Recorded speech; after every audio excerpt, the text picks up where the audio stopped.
Every house, every king, and every battle has its own truth. But there are stories older than crowns, darker than the night, and more dangerous than any blade. They were never written in books. They were whispered to fire, to the trees, and to the dead gods. And today, we dare to uncover one of them. The wind off the narrow sea carried the scent of salt and spice, mingling with the stench of tar and fish guts from the harbor. A thin ship from Braavos had just docked under the dusky sky, its sails gray as gull wings. Among the sailors and traders spilling down the gangplank walked a girl with sharp gray eyes and hair the color of ash. She wore a hood drawn low and a plain brown cloak, like any traveler. No one looked twice at her. That was how she liked it. Her name, to those who asked, was Cat of the Canals. But that was not her name. Not truly. Beneath the false faces and whispered names, she was Arya Stark of Winterfell, though she dared not speak it aloud. It had been many moons since she left Braavos and the House of Black and White. The faceless men had taught her silence, patience, and death. Yet even as she had learned their ways, part of her had remained wild and restless, like the wolf that haunted her dreams. Now she was in Pentos, city of magisters and merchants, where gold ruled as fiercely as kings. Great manses of pale marble rose behind high walls. Lanterns burned in every color, crimson, sapphire, green, reflecting off the canals that cut through the city like veins of light. The harbor teemed with voices, sailors arguing in Lysani, guards laughing in Valyrian, and somewhere a woman singing softly in the tongue of the Dothraki. Arya moved through the crowd, light on her feet, her coin purse tucked deep beneath her belt. She listened, always listening. In Pentos, whispers were worth more than coin. She sought one man tonight, Sir Meryn's master. They had called him in Braavos, a merchant once loyal to the Lannisters, now fled east. Rumor said he held a debt with the Iron Bank and a bounty upon his head. Arya didn't care for debts or banks. She only wanted passage west, a ship bound for Westeros. But coin was needed for that, and the faceless men had taught her how to earn coin in dark ways. She had been told where to find him. A villa near the Hall of 1,000 Lanterns, guarded by Pentoshi sellswords who drank more than they watched.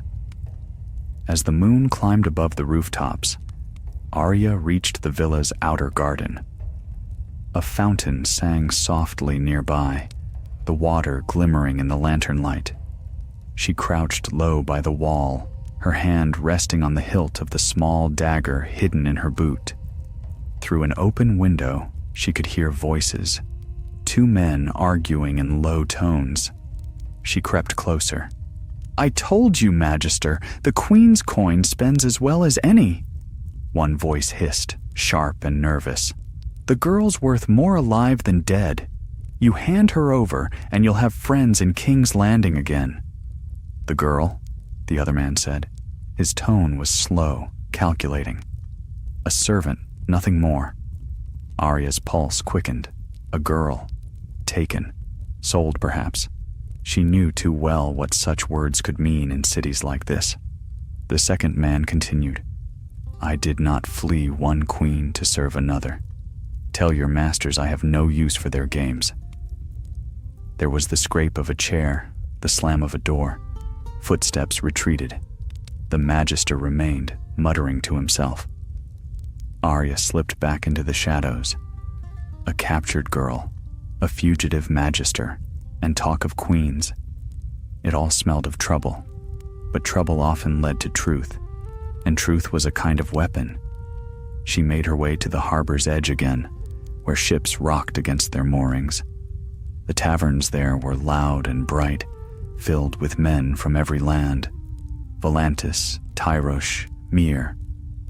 She took a seat in the corner, ordering water and bread. The tavern keeper glanced at her cloak and her plain face and saw only another orphan of the war. She listened. A sailor spoke of dragons in the sky above Meereen. Another told of gold flowing like wine in Volantis. But one voice caught her ear. A whisper from a toothless man who reeked of fish oil. "They say the Magister keeps a ghost in his house," he told his companion. "A girl from the Red Keep. Knows things, dangerous things. That's why the sellswords watch her day and night." A girl from the Red Keep. Arya's mind raced. Could it be someone from before? A servant she might have seen? Someone who knew of her father's fall, of her family's enemies? The stranger's words burned in her thoughts long after the tavern had gone quiet. That night she returned to the villa. The guards were fewer now, their wine taking hold. She climbed the wall like a cat, her fingers finding every crack and ledge. From the roof she could see the gardens below, and there, under the lantern light, a girl sat by the fountain. Thin, barefoot, her dress torn at the hem. Her hair was pale gold. Arya dropped soundlessly to the grass. The girl turned, startled. "Who are you?" she whispered. "No one," Arya said softly. The girl's eyes widened. "Please, help me. He's going to sell me to the Queen." Arya hesitated. This was not her mission, not her affair. But the word Queen stirred something cold in her chest. Which Queen? The Dragon Queen or the Lion one? Before she could ask, footsteps echoed down the path. Lanterns flickered, voices shouted. Arya grabbed the girl's hand. "Come." They slipped into the shadows together, vanishing into the maze of Pentos as the first alarm bell began to ring. The hunt had begun. The moon was high when Arya and the golden-haired girl slipped through the twisting alleys of Pentos. The city never truly slept. Even in the blackest hour, fires burned in the courtyards of the Magisters, and laughter drifted from the wine dens. Yet in the shadows between, danger prowled. Arya moved quickly, leading the girl through narrow passages and over low walls slick with sea mist. She did not speak. The girl breathed hard, clutching her torn skirts, her bare feet bleeding where the cobblestones cut her. When they reached the edge of the spice market, a wide square littered with empty stalls and overturned baskets, Arya stopped at last. "Who are you?" she asked, her tone quiet but sharp. "My name is Mina," the girl said, trembling. "I was a servant at the Red Keep." Arya's eyes narrowed. "A servant?" Mina nodded quickly. "I was nurse to the Queen's youngest son before the war. When Lord Varys fled, I stayed behind. But after the dragons came and the city burned, She broke off, glancing around as if the very walls might be listening. "I thought Pentos would be safe. I was wrong. The Magister found me, said he could hide me, but he only meant to sell me. There are men here who hunt for the Queen's enemies, even across the sea." Arya studied her. The girl was perhaps a year or two older than herself, soft of hand, unused to fear. But her eyes, pale blue like morning ice, told truth enough. "What do you know?" Arya asked. Mina hesitated, biting her lip. "Secrets," she whispered, "of the Lannisters, of things that should never have been spoken aloud." Arya's mind turned like a whetstone. If the girl truly held secrets from King's Landing, then every Magister and sellsword in Pentos would want her, and so would others. Secrets could buy ships, favors, vengeance. She glanced toward the eastern horizon. The faintest glimmer of dawn had begun to rise, staining the sea with gray light. "We need a place to hide," she said. There was an old ruin at the edge of the harbor, a collapsed warehouse where Arya had slept her first nights in Pentos. She led Mina there now. Inside, broken beams lay scattered across the floor, and the air smelled of dust and salt. They crouched in a corner where moonlight fell through a cracked roof. Mina wrapped her arms around her knees. "They will find us," she murmured. "They'll try," Arya said simply. She was already listening, attuned to the night. The distant creak of a ship's mast, the bark of a stray dog, the faint rattle of armor far off. She had learned in Braavos that silence was not emptiness but presence. It carried meaning if one knew how to hear it. When Mina's breathing had steadied, Arya asked, "Who hunts you?" "Men paid by the Magister, but not only them," she whispered. "There was another, a shadow from Braavos. He came to the villa 3 nights ago, asked questions about me. The Magister said he would deal with it, but I saw his eyes. He wore no sword, but everyone was afraid of him." Arya's blood ran cold. A shadow from Braavos, a faceless man. Had they sent one after her, or after the girl? She turned the thought over in her mind. If it was her, then she had already failed the House of Black and White by running. If it was the girl, then perhaps the gods of death had woven their threads together for a reason. "We move at dawn," Arya said. "There's a shipmaster in the lower harbor who owes me a favor. He'll not ask questions." But when dawn came, the harbor was crawling with sellswords. From the mouth of an alley, Arya watched them. 12 men in leather and chain, bearing the sigil of a silver hawk. They moved from ship to ship, showing a parchment, shouting orders in Pentoshi. Somewhere among them, a captain might have been bribed to betray her. Mina clutched her arm. "They'll search every vessel." Arya's mind raced. There was only one place in Pentos that the Magister's men would hesitate to go: the Temple of the Moonsingers, a sanctuary sacred to the old Valyrian gods. Even Magisters feared to shed blood there. "We'll go to the temple," she said. "You'll be safe among the priestesses." They crossed the city in silence, slipping through courtyards heavy with morning dew. The temple stood upon a hill overlooking the sea, its towers shaped like pale horns. Inside, the air smelled of incense and salt. A priestess in blue robes greeted them. Her eyes were dark and kind. "The moon sees all wanderers," she said.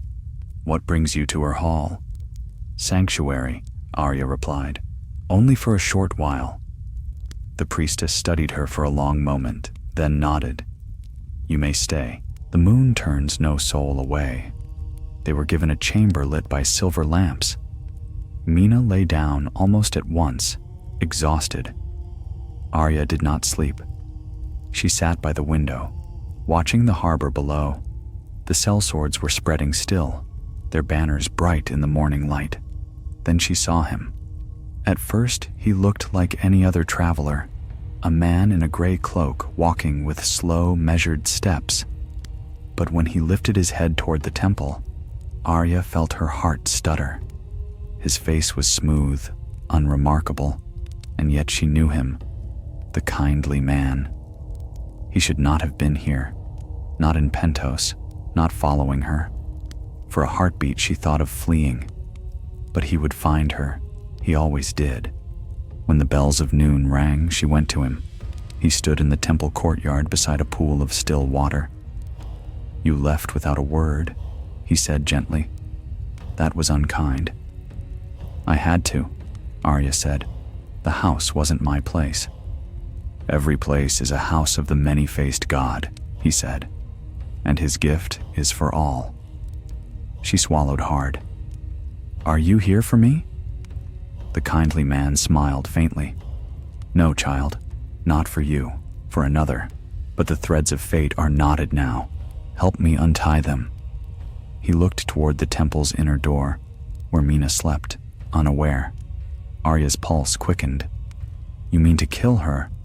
"She has been marked," he said simply. "The gift was paid for." "By who?" "The one who calls herself queen." Cersei. The name cut through Arya's mind like steel. You can't, she said. She's done no wrong. That is not for us to judge. Arya's hand went to her dagger. If you touch her, I'll stop you. The kindly man sighed, as if sorrowed. You learned much, but not enough. You think yourself free, yet you still wear your name like armor. He stepped closer, and for an instant, his face changed. A flicker of others beneath the skin. 12 lives. 100 deaths. Arya did not flinch. I have a name, she said, and it's mine. Then she turned and ran, her cloak snapping behind her like a banner. Within the hour, the temple bells rang again, this time in alarm. The hunt had begun anew, and Arya Stark was no longer hiding from the world. She was running through it, blade in hand, heart blazing like the northern fire she had never forgotten. The streets of Pentos were alive with sound, bells tolling, shouts echoing, the tramp of boots upon cobblestone. From the heights of the Moon Temple, Arya fled down narrow steps into the lower city, her breath quick and sharp in her chest. The kindly man's words still rang in her mind like the tolling of iron bells. She has been marked. The gift was paid for. Mina, the girl who had trusted her, the girl who knew something dangerous enough that Cersei Lannister would spend gold to silence it. The wind whipped at Arya's cloak as she ducked through an archway and into a street thick with morning haze. Traders were opening their stalls, unaware that a faceless man walked among them. Somewhere behind her, temple bells still cried their alarm. She had seen the kindly man take many faces. She had watched him drink from the fountain of death and rise as another. He could be anyone now, a merchant, a guard, a beggar by the wall. The thought sent a chill crawling through her spine, but she had something he did not, the wolf's instinct. Arya darted through a fruit market, upsetting a basket of figs. The vendor shouted curses after her, but she did not slow. Mina would still be in the temple, too weak, too frightened to run. She must go back for her. Yet when she reached the temple gates again, she found them guarded by city watchmen. Their captain, a thick-bodied man in gilded mail, spoke with the blue-robed priestess who had offered them sanctuary. The priestess's face was pale, her eyes full of sorrow. She is gone, Arya heard her say, taken by the Magister's men before the sun rose. The captain spat. Then our queen will have her soon enough. Arya's hand closed around the dagger at her belt. Cersei's men. Here, so the queen's reach stretched even across the sea. The Magister, he must have struck a bargain for gold or safety. Perhaps both. She turned away before the guards could see her and vanished once more into the city's veins. The air grew thicker with smoke as she passed into the quarter of the tanners, where even the rats kept to the shadows. There, she found an alley she knew, marked by a carved lion's head above a wine shop. Inside, sailors drank before noon, and no one asked names.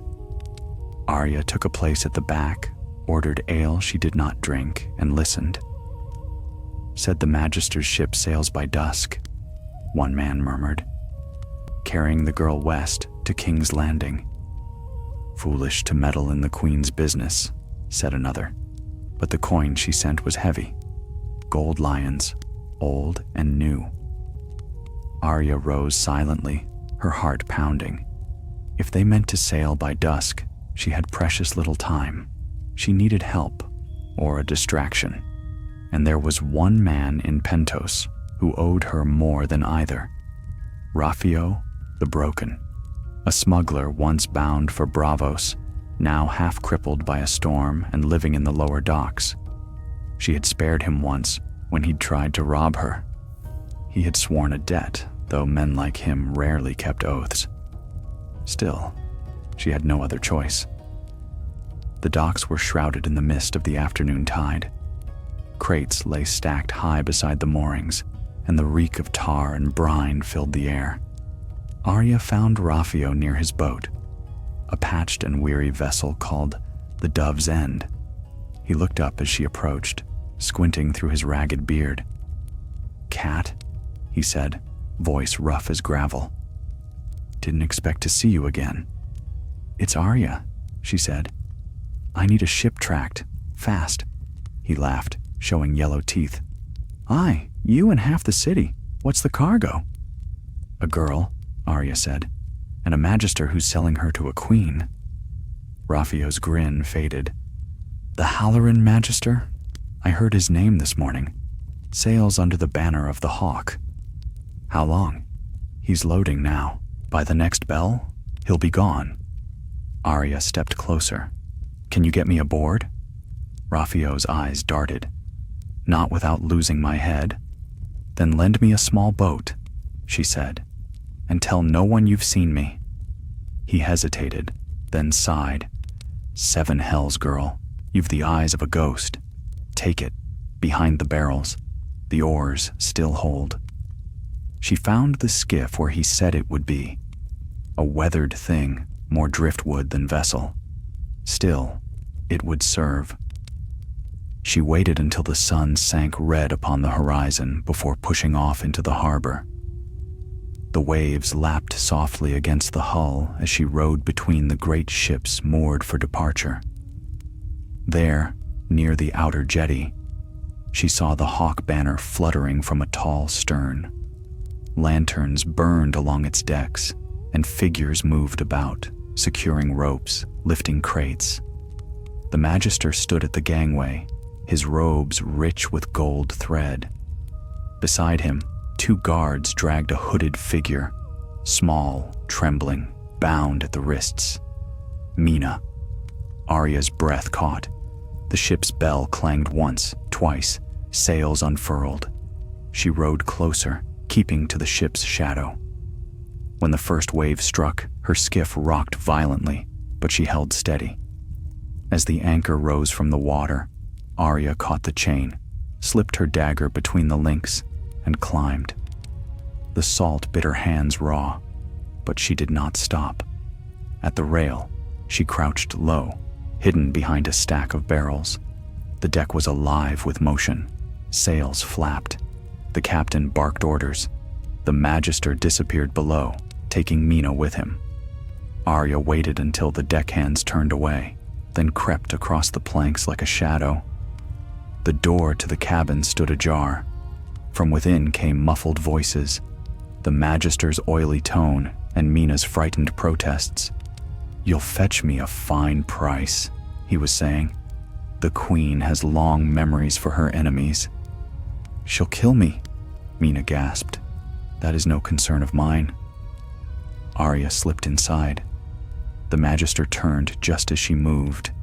Too late, her dagger flashed, pressing cold steel against his throat. "Tell your men to stay below," she whispered. The Magister froze. "Who? Do it!" He obeyed, shouting for the guards to hold their posts. Mina stared, eyes wide beneath her hood. Arya motioned for her to stay silent. "Now," Arya said softly, "you'll tell me everything." The Magister swallowed hard. "The Queen sent for the girl. She said Mina knew of a secret, a child in the Red Keep, hidden after the fall. I know no more than that." "A child?" Arya felt a flicker of confusion. "Whose child?" "Robert Baratheon's, or so they say, one who was never meant to live." Before Arya could speak again, the sound of boots echoed down the passage. The Magister's eyes flicked toward the door. "They'll come," he hissed. "You'll die for nothing."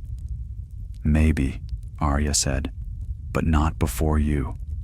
The dagger sliced across his throat. He fell without a sound. Mina gasped, shrinking back, but Arya was already pulling her toward the door. "We have to move." On deck, shouts rang out, the alarm raised. Arya pushed Mina ahead of her, darting between the sails as arrows hissed through the air. The ship lurched as someone cut the lines. Flames burst from the stern. Raffio's small skiff had rammed the hull, oil fire spilling across the water. Arya leapt from the rail, dragging Mina with her. The sea swallowed them whole. Salt burned her eyes, her lungs, but she kicked upward until air struck her face again. Behind them, the Magister's ship burned like a floating pyre, its mast collapsing into the dark. They swam toward the rocky shore, gasping, coughing, half dead from the cold. When they reached the shallows, Arya pulled herself up, trembling. Mina lay beside her, shivering. "You killed him." "Yes. They'll come after us now." Arya stared at the flames far out on the water. "Let them." The night wind carried the crackle of burning sails and the cries of men doomed to the sea. Beneath the smoke, the city of Pentos glimmered, vast, treacherous, alive. And somewhere in its heart, Arya knew, the kindly man was still watching. The dawn came pale and cold, washing the bay of Pentos in a wan light that turned the smoke of the burning ship to gray ghosts drifting over the water. Arya and Mina crouched among the rocks of the shoreline, soaked and shivering, their breath steaming in the chill air. The sea had spared them, but it had stolen nearly all else. Mina's fine gown hung in tatters, her hair plastered to her face. Arya's dagger, slick with seawater, gleamed faintly in her hand. "We can't stay here," Arya said at last. "The city watch will be scouring the harbor before the sun is high." Mina's teeth chattered as she spoke. "Where do we go?" "Somewhere they won't follow," Arya answered. "There are tunnels beneath the old quarter. Smugglers use them before the Magisters close the ports." She sheathed her blade, scanning the horizon. "We'll go there." They slipped through the narrow lanes that wound between the fisher huts, keeping to shadow and silence. Once, a patrol of guards marched past, their helms gleaming, voices low and grim. Arya pulled Mina into an alcove, pressing a hand over her mouth until they had passed. She felt the girl's heart hammering beneath her palm, the tremor of her fear. When they reached the edge of the city's old walls, the sun had climbed high, bright as molten gold. Arya found the entrance she remembered, a half-buried archway beneath a crumbling warehouse, its iron gate rusted through. They slipped inside. The tunnel stank of damp and rot, the air thick with the ghost of stagnant water. Their footsteps echoed as they moved, careful and slow. Arya carried a shard of broken lantern glass, its faint light catching the moisture that dripped from the ceiling like rain. Mina followed close behind, whispering, "What will we do now?" "Find who paid for you to die," Arya said, "and make them pay instead." The words left her mouth cold as steel. She had learned in Bravos that vengeance was a flame that burned all who held it. Yet some fires, she thought, deserved to burn. They reached a chamber where the tunnel widened into a forgotten cistern. Stale water gleamed at the bottom, black as ink. On the far wall, a symbol had been carved long ago, a crescent moon surrounded by 7 stars. "The Moon Singers," Arya murmured. These tunnels were theirs once. She knelt beside the stone and traced the carving with her fingers. Beneath the moon's curve, faint lines formed a name, half erased by time. Tessero. Mina crouched beside her. "What does it mean?" "It's Valyrian," Arya said. "A name, maybe, or a warning." They rested there for a time, sharing what little warmth they had. Mina tore a strip from her gown to bind the raw skin at her wrists. "You shouldn't have killed him," she said quietly. "The Magister." Mina nodded. "Now they'll never stop hunting us." "They would have killed you anyway," Arya replied, "and I couldn't let him live." She did not say the rest. that she could still feel the weight of the dagger in her hand, the rush of the kill, the old whisper of satisfaction that came too easily now. She wondered what the kindly man would say if he saw her, if he knew she had used his lessons not for the many-faced god, but for herself. The thought sat heavy in her chest. They slept in turns that night, huddled against the cold. When Arya woke, the faintest echo of footsteps reached her ears, soft, deliberate, drawing closer. She rose at once, blade in hand. "Stay quiet," she told Mina. The sound came again, a scrape, then silence. Arya moved toward the tunnel mouth, crouched low. A figure stepped into the dim light, tall and cloaked, a glimmer of steel at his hip. "Who's there?" she called softly. The stranger stopped. His face was hidden beneath a hood, but his voice, when it came, was smooth and confident. A friend, perhaps, or an enemy. "The difference depends on you. Show your face." He lifted his hood just enough for her to see. Dark hair, pale skin, eyes sharp as daggers. Not the kindly man, though something in his calm, knowing gaze reminded her of Braavos. "My name is Maro," he said. "I came from Braavos seeking a ghost who once called herself No One. They say she fled the house and carries with her the death owed to another."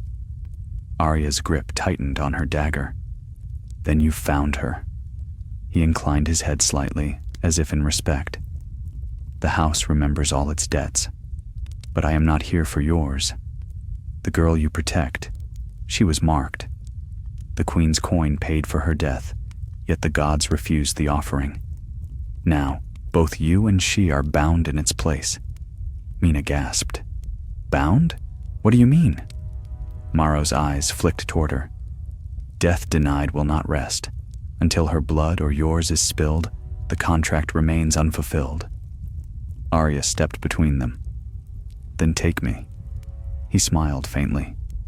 "It is not for me to choose. The many-faced god decides who will drink from the cup." She could see his hand resting near his sword, though he made no move to draw it. His calm unnerved her more than any blade could. "Why tell us this?" she asked. "Because," he said softly, "you are being hunted by more than the house now. The Magister's gold was meant to reach the Queen's hand. It never did. Others will come to collect it."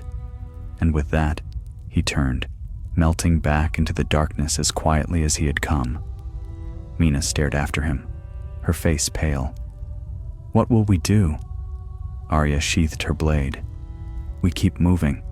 If we can reach the hill markets before dusk, I can find us another ship." But when they emerged from the tunnels hours later, the streets were already alive with searchers. Word of the burning ship had spread, and the city buzzed with rumor. A sorcerer's fire, a traitor's death, a girl with a wolf's eyes who had slit a magister's throat. Arya pulled her hood low, keeping Mina close as they slipped through the chaos. Twice they passed patrols. Once, a merchant woman caught sight of Arya's face and gasped, whispering to her companion. Arya knew they could not remain in Pentos another night. Near the harbor's edge stood an inn of weathered stone, its sign carved in the shape of a kraken. The innkeeper, a one-eyed man with arms like tree trunks, recognized Arya at once. "You," he muttered, "the Braavosi girl, thought you'd left this cursed city." "I need passage east," Arya said. "Fast." He shook his head. "No ships for days. Not with the city in flames and the magisters shouting for vengeance." "Then find one," Arya said coldly, "and I'll make it worth your while." The innkeeper studied her for a long moment, then nodded toward the back. "There's a fisherman named Boras. He sails the coast at dawn. Quiet, no questions. But the sea's dangerous now." "More dangerous than Pentos?" He grunted. "Not by half." That night, Arya and Mina hid in the cellar beneath the inn. The sound of the waves filled the darkness. Arya lay awake, staring at the faint crack of light beneath the door. The kindly man had found her once. Now another from Braavos walked the same path. Perhaps the gods themselves were closing in. Mina stirred beside her. "Do you think the sea will save us?" she whispered. Arya turned to her. "No, but it might hide us long enough to fight back." When dawn came, the tide was low and the sky heavy with mist. The fisherman waited beside a narrow boat, his beard silver in the gray light. Without a word, Arya helped Mina aboard. As they pushed away from the shore, Pentos receded behind them, a city of marble and secrets sinking slowly into the fog.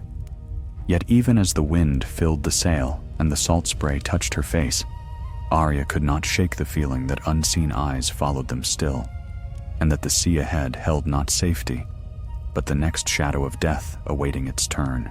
The sea was gray and restless beneath a veil of fog, the waves heaving like the breath of some slumbering beast. Arya sat near the prow, her cloak drawn close, watching the faint line of Pentos fade into mist behind them. The fisherman Boras worked the sail with rough, practiced hands, his eyes fixed on the horizon. Mina huddled beside her, pale and silent, the salt wind whipping her tangled hair. They had been sailing since dawn, keeping close to the coast. The cliffs of the mainland rose to the east, black and jagged, their faces veiled by rain. Boras spoke little, muttering only when he needed to trim the lines or shift the sail. Arya didn't mind the silence. The sea had a language of its own, and she listened. By midday, the wind had turned foul. Clouds gathered thick and heavy, the color of lead. The waves grew taller, breaking against the hull with booming force. Boras spat into the sea. "Storm's brewing. I told you the gods were angry." Arya rose, gripping the rail as the ship lurched. "How far to the next port?" "2 hours if the wind holds," he shouted over the roar. "But she'll not hold long." Mina clutched her arms, trembling. "Can't we turn back?" "Back to Pentos," Arya said. "They'll be waiting there." Lightning split the sky, followed by a crack that rolled across the water like cannon fire. Rain fell in sheets. The boat pitched violently, sending barrels tumbling across the deck. Boras cursed, fighting the tiller. "Hold fast!" The storm struck full force. The sail snapped in the wind, tearing loose. Arya leapt to catch it, fingers burning as she hauled the line down. Mina screamed as a wave swept over the side, drenching them both. For a moment, Arya thought they would capsize, but the old fisherman steered them into the waves, guiding the vessel through the chaos like a man dancing on the edge of a knife. Hours passed, or perhaps only minutes. The storm had no sense of time, only fury. When at last the rain eased, the light was dim and ghostly, the sea littered with debris. One of the oars was gone, snapped clean in two. The coastline had vanished. Boras slumped against the mast, breathing hard. "7 hells," he muttered. "We've drifted too far south. Might be days before I find the shore again." Arya wrung the water from her hair. "Then we'll find it together." But Boras only shook his head. "The gods will take what's theirs, girl. Always do." That night they lit no lantern. The wind carried the chill of death, and the stars were hidden behind thick clouds. Mina slept fitfully, whimpering in her dreams. Arya stayed awake, watching the sea. Once she thought she saw lights far off, a flicker of gold and red moving low to the water. A ship, perhaps, or something else. By dawn, Boras was gone. The boat drifted quietly beneath a calm sky, the storm spent. Only 2 figures remained. Arya found the fisherman's cloak folded by the mast, but no sign of his body. The sea had claimed him without sound or struggle. She stared at the empty water for a long time, then took the tiller herself. Mina woke soon after. "Where's Boras?" "Gone," Arya said simply. Mina's eyes filled with tears. "He saved us." Arya said nothing. She had learned that the sea cared little for who lived or died. By midday, the wind shifted again, carrying with it a faint smell, smoke and spice, the scent of land. Arya stood, peering through the haze. A dark line appeared on the horizon, cliffs rising from the water, crowned with a scattering of towers. "Volantis," Mina whispered when she saw it. "It must be." Arya nodded. "We'll find shelter there." They reached the mouth of the Rhoyne River by nightfall, where the great chain bridge of Volantis loomed above the water, its towers crowned with burning braziers. The city beyond shimmered with lights, vast and alive, its streets thrumming with the voices of thousands. As they docked, a dockmaster approached, a squat man with an iron rod for a hand. "You come through the storm, eh? Lucky ones, then. Name your business." "Trade," Arya said quickly. "The fisherman's dead, but the cargo survived." The man grunted, tossing her a token marked with the black tiger of Volantis. "Keep your heads low, travelers. The red priests preach war again, and strangers vanish in the night." They left the boat and entered the city. Volantis was unlike any place Arya had seen. Streets of black stone, lined with torches and banners. Slaves in collars hurried past, while men in silk robes rode litters carried on their shoulders. The air smelled of roasted meat and incense. Mina clung to her arm, wide-eyed. "It's beautiful," she said. "It's dangerous," Arya replied. "Stay close." They found a small tavern near the fish market, where sailors drank and dice clattered on wooden tables. Arya bought them a bowl of stew and listened to the talk around her. "Dragons again in the east," said one sailor. "The Queen's fire grows stronger by the day." Another snorted. "Queen, ha! She'll burn herself before she reaches Westeros." Arya said nothing, but her mind churned. Daenerys Targaryen's name was whispered now in every port, carried on winds that stirred the world. When Mina finished eating, she leaned closer. "Arya, what he said on the ship, about the child, do you believe it?" Arya's eyes flicked up. "I don't know." "If it's true," Mina said, "then Cersei has more to fear than she knows." "Maybe," Arya murmured, "but she's not the only one." That night, they took a room upstairs. The walls were thin, the air thick with the smell of smoke and salt. Mina fell asleep quickly. Arya sat by the window, gazing out at the river where torches burned like stars. Then she heard it, a whisper, faint but clear. "No one escapes the gift forever." She turned, dagger drawn. The room was empty, yet on the wooden table lay a single coin, dull gray, stamped with a weeping face. Her blood ran cold. She knew that coin. She had once carried one just like it, a promise and a curse from the House of Black and White. The words of Jaqen Hagar came to her, as if whispered by the wind itself. Valar Morghulis. All men must die. She slipped the coin into her cloak and returned to the window. Below, a shadow moved among the torchlight, a figure cloaked in gray, walking with the steady, measured gait she knew too well. The kindly man. He had followed her across the sea. Arya's fingers tightened around her dagger. The night air filled with the scent of rain, and far below, the streets of Volantis murmured with life. But in her chest, her heart beat like the drum of war. There would be no running now. Some debts could only be paid in blood, and Arya Stark had come too far to die quietly in the dark. The following night in Volantis was thick with heat and noise, the cries of merchants, the clatter of hooves on the black stone streets, the river's low roar beyond the walls. Yet within the small tavern where Arya and Mina hid, All was still. A single candle burned low, casting trembling shadows across the floorboards. Arya had not slept. The sight of the coin had left her uneasy, her thoughts circling like wolves in the dark. The House of Black and White did not send such tokens by chance.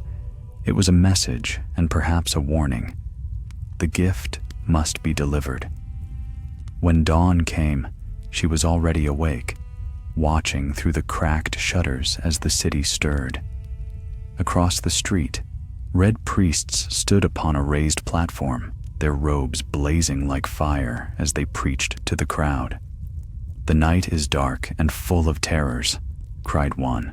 "Only the Lord of Light can save you from the shadow that walks among men." Arya almost smiled.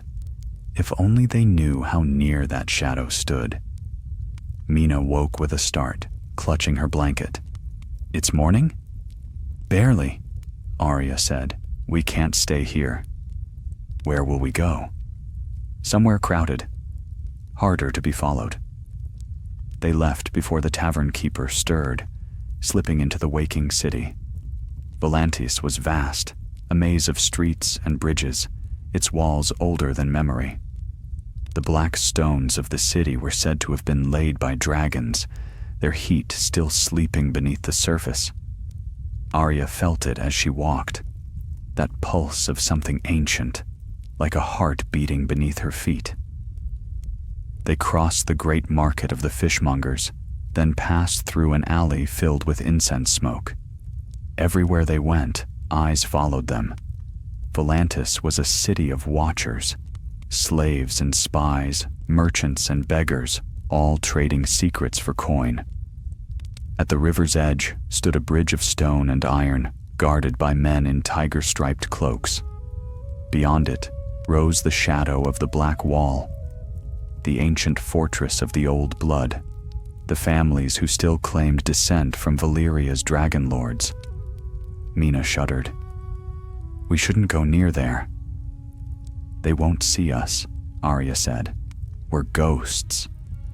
But ghosts, she knew, could still be caught. They turned into a narrow street where the noise of the crowd dimmed. The air was heavy with the smell of spices and rot. Somewhere ahead, a bell rang 3 times, a merchant's call. Arya froze. A shadow detached itself from the wall, moving with soundless grace. "You shouldn't have come here, little wolf." The voice was soft, familiar, and terrible. She turned. The kindly man stood at the mouth of the alley, his face that of a kindly elder, yet his eyes were ageless, and in them was no mercy. Mina gasped, stepping back. "Who is he?" Arya didn't answer. "You followed me." "I was sent," he said. "The house remembers its debts and its strays." "I left the house," she said. "You taught me to be no one. I learned. I chose." He inclined his head almost gently. "And yet you chose wrongly. You were not meant to steal the death of another. That debt is unpaid." "She's not a debt," Arya snapped, moving in front of Mina. "She's a person." "A name written in the temple ledger," he replied. "The girl was marked by the Lion Queen herself. Her death was bought with gold and blood. It cannot be undone." "Then I'll pay it," Arya said, drawing her dagger. "With yours if I must." The kindly man's smile was sorrowful. "You still speak with anger. You are still Arya Stark." He stepped forward, and his face shifted, the old man fading, replaced by a dozen others in the blink of an eye. A young woman, a soldier, a beggar, a child. Each one stared at her with the same calm gaze, until the faces blurred into shadow. Mina whimpered. "Please, make him stop." "Run," Arya whispered. "But run!" Mina fled down the alley.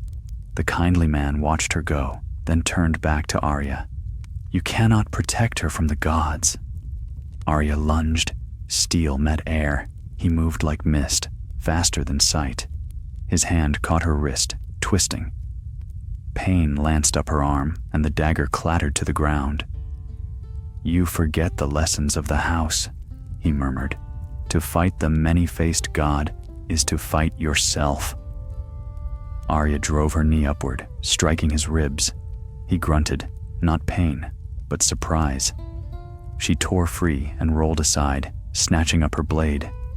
"Then I'll fight both," she hissed. The alley exploded into motion. She slashed low, forcing him back. He struck with open hands, each blow quick and precise. They danced like shadows between the walls, her knife flashing, his cloak swirling. The world shrank to the rhythm of their breath, the scrape of boots, the whisper of steel. For an instant, Arya saw an opening. She feinted left, then struck right, the dagger's edge catching flesh. Blood bloomed against his sleeve, black as ink. The kindly man stepped back. His expression did not change. "A clean strike," he said. "You have learned well. Then let her live. She cannot live while the gift is owed. Would you take her place?" Arya hesitated. The silence stretched between them like a drawn bowstring. Somewhere in the distance, the roar of the crowd echoed faintly, life continuing, uncaring. Finally, she said, "If it ends this." The kindly man nodded once. "So be it." He reached into his robe and drew forth a small vial of dark glass. Within it swirled a liquid blacker than shadow. "Drink, and the debt is paid." Arya stared at it. Death had never frightened her. She had seen too much to fear it. But now, as she looked at the vial, she thought of Winterfell, of Jon's smile, of her father's voice, of Nymeria running through the woods. She thought of Mina, alone in a city that would devour her. And she thought of herself, not as no one, but as Arya Stark, daughter of Eddard and Catelyn, sister to wolves and kings. She raised her eyes. "No." The kindly man's face darkened. "You defy the many-faced god?" "I serve him in my own way," she said, "but I serve the living too." Then she threw the dagger. It struck the vial, shattering it in his hand. The black liquid spilled across the stones, hissing as it touched the ground. The kindly man looked down, his expression unreadable. "So be it," he said again, but his voice had changed, colder now, like the breath of winter. "The next face you see will be mine." He stepped backward, and in a blink, he was gone, vanished into the smoke and noise of Volantis. Arya stood trembling, her breath harsh in the narrow space. The vial's remnants steamed at her feet, the scent sharp as burnt metal. Then she turned and ran. She found Mina by the river, crouched beneath a bridge. The girl's face was streaked with tears. "Is he gone?" "For now," Arya said. Mina wiped her eyes. "He'll come again, won't he?" "Yes." Arya looked out at the river where the torches swayed in the wind. "But so will we." As the moon rose above the black walls of Volantis, its reflection rippling on the water, Arya Stark knew what she must do. The past would never release her, nor the shadows she had served. But she would no longer run. For every face she had worn, for every name she had shed, one truth remained unbroken. She was of the North, of wolves and winter, and she would face whatever came with her own name on her lips. The world beyond the sea awaited, and in its dark heart, vengeance still burned. The night wind swept down from the river, heavy with the scent of ash and spice. Volantis gleamed like a living forge, her towers black and molten against the moon. Arya and Mina slipped through her veins like fugitives, keeping to the narrow streets where the stones were slick and the shadows deep. They did not speak. Mina limped from exhaustion, and Arya's body ached from the fight. Her arm still throbbed where the kindly man had twisted it, and her heart would not still.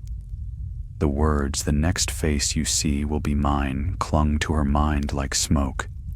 She had seen death before. She had been death in the dark halls of Braavos, but never had it followed her so closely, as if the very air breathed its promise. They found refuge beneath the arches of a broken aqueduct, where stray dogs prowled and beggars slept.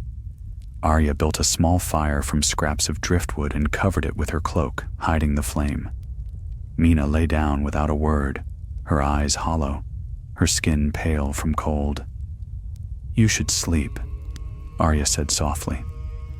Mina stared at the fire. "When I close my eyes, I see him, the way he looked at you, as if you were already dead." Arya said nothing. She could not deny it. When Mina's breathing slowed, Arya sat awake, watching the city lights flicker in the distance. Somewhere beyond those walls, men were speaking her name, or the names she had worn. The Magisters would not forget the girl who burned one of their ships and slit the throat of their brother. The faceless men would not forget the one who denied the gift. She was hunted now by both the living and the dead. And still, she thought of Winterfell, of home. She remembered her father's words: "The lone wolf dies, but the pack survives." She was alone now, yet his voice seemed nearer than ever, quiet, steady, unyielding. When dawn broke, they moved again.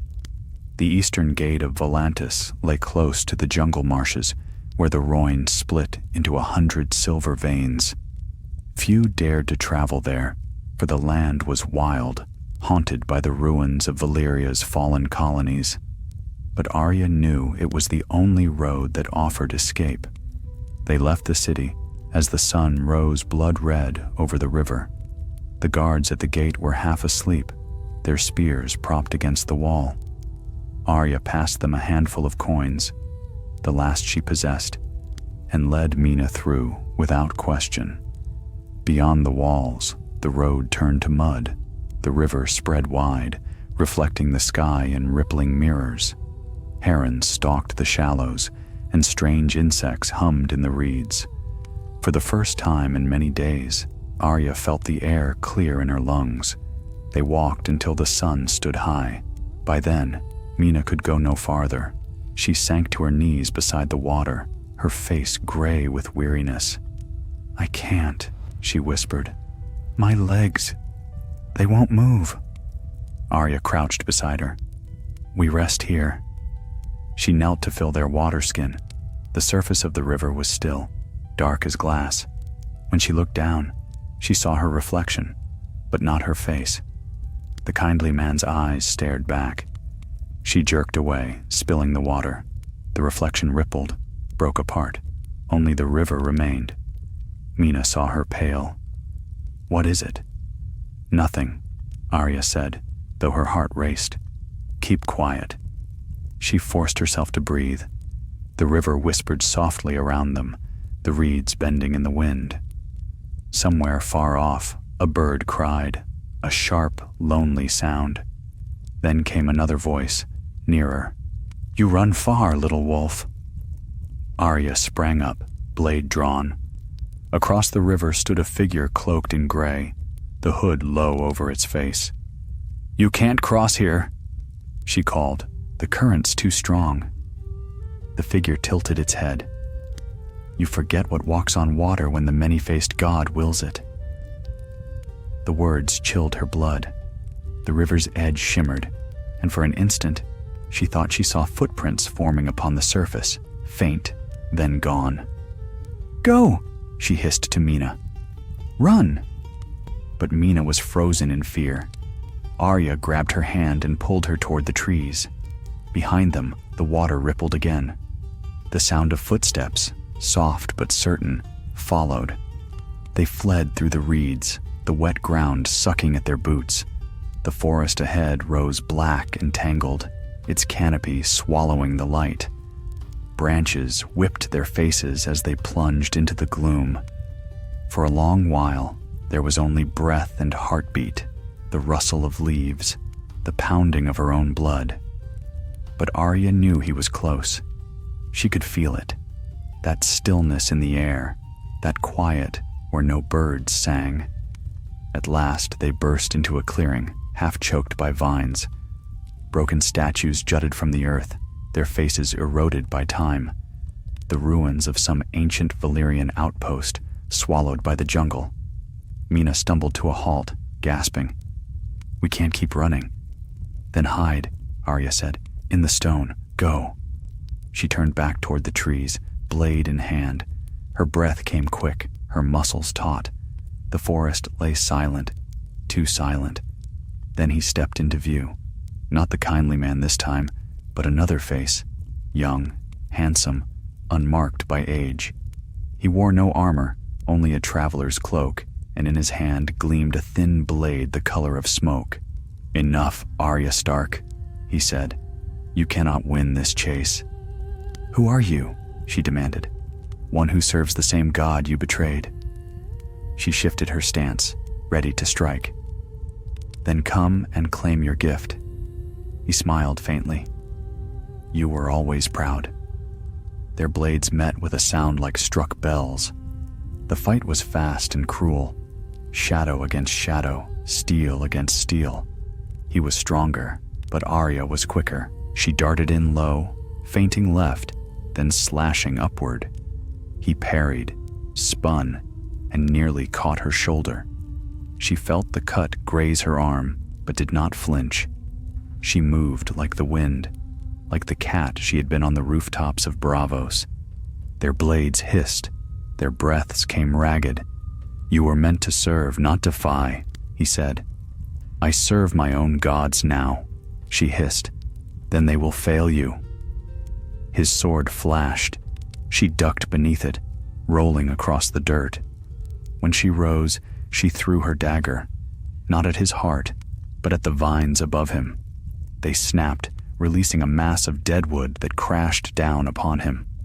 Dust and leaves filled the air. She heard him curse, struggling beneath the debris. Without waiting, Arya turned and ran. She found Mina huddled in the shadow of a fallen statue. "We have to move." Mina looked up, terrified. "Did you kill him?" "No," Arya said, "but I slowed him."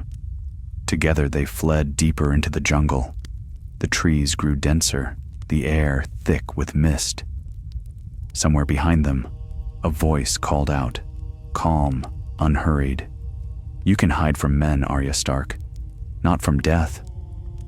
They didn't stop until night fell, when the forest became a maze of silver fog and whispering leaves. Arya found a hollow beneath a fallen tree, barely large enough for them both. Mina collapsed beside her, trembling. "Why do they want me so badly?" she whispered. "I'm no one." Arya looked at her, and in the faint moonlight saw the truth, the same tilt of the chin she had once seen in King's Landing, the same pale gold hair. "Not no one," Arya said softly. "You're the reason the Queen fears." Mina blinked. "What do you mean?" Arya hesitated, but the words came all the same. "You're her secret, the child she tried to kill, the last shadow of Robert Baratheon's blood." Mina's breath caught. "No, that's impossible." Arya touched her shoulder. "It's the reason they hunt you, and the reason you must live." Outside, the jungle was silent save for the murmur of the river, but Arya could feel the dark moving beyond the trees, the many-faced gods whisper, patient, waiting. For now, though, she was not no one.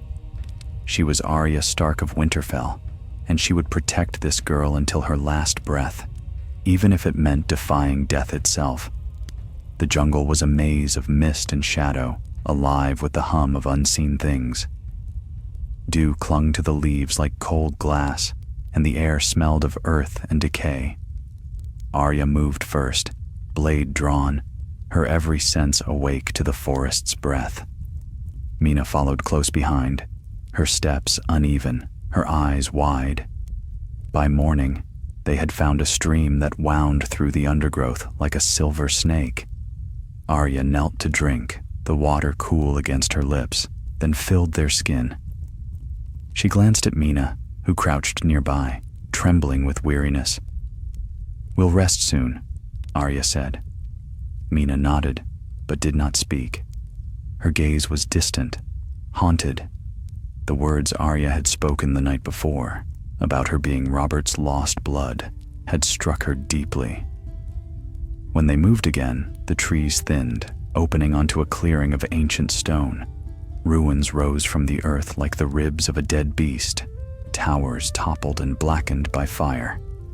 Ivy crept over cracked walls, and in the center stood a single column, carved with Valyrian runes. The air here was colder, heavy with memory. Arya touched the stone. The runes were deep and worn smooth by centuries of rain, but she could still trace them. She had seen markings like these once, in Braavos, on the coins the faceless men used. The same twisting script, the same strange geometry. Mina came closer. "What is this place?" "Old Valyria, before the doom reached it," Arya said softly. "The Dragon Lords built towers all along this coast. Some say their ghosts still walk here." Mina shivered. "I don't like it." "Nor do I," Arya admitted, "but we'll be safe for a little while." They set a small fire in the shadow of a broken arch and ate what little food remained, a handful of dried fish and hard bread. The forest's hum surrounded them, strange and unending. Now and again, Arya thought she heard something else beneath it. A whisper, faint and low, as if the stones themselves remembered what had been. When Mina slept, Arya wandered among the ruins. She found a stair descending into darkness, half blocked by roots and rubble.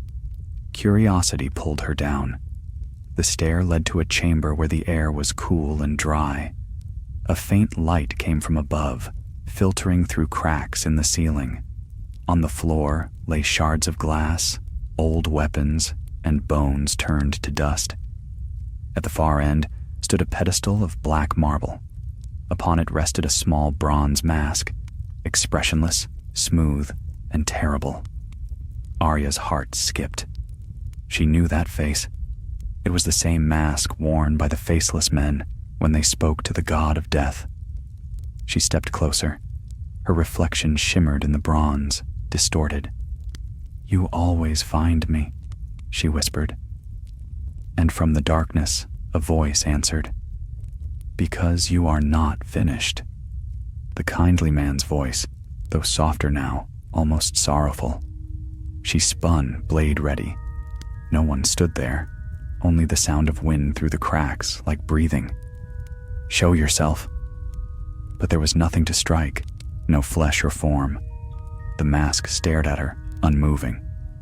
"Your path is written in death," the voice said. "You cannot flee it, Arya Stark." She gritted her teeth. "I've fled worse." The air shifted. The bronze mask glimmered faintly, as though alive. "There is no running from who you are," it said. "You took a life that was promised. You owe the balance. Until it is paid, the god will send his faces to remind you." "I owe nothing," Arya said, though her voice trembled. "Not to him." "Then why do you still dream of his hall? Why do you still hear the whispers in the dark?" She clenched her fists. "Because you won't stop haunting me." The mask fell silent. The wind died. For a moment, Arya thought it was over. Then slowly, she reached out and lifted the mask. It was cold, heavier than it looked. As her fingers brushed the inside, the metal seemed to pulse, warm against her skin. Her breath caught. She heard the echo of her own heartbeat. And beneath it, another. A memory. The black and white marble of the temple. The still pool. The faces hanging from the walls like silent judges. And the voice of the kindly man. A girl gives the gift, and the gift gives her purpose. Arya dropped the mask. It struck the stone with a dull sound and rolled away into the dark.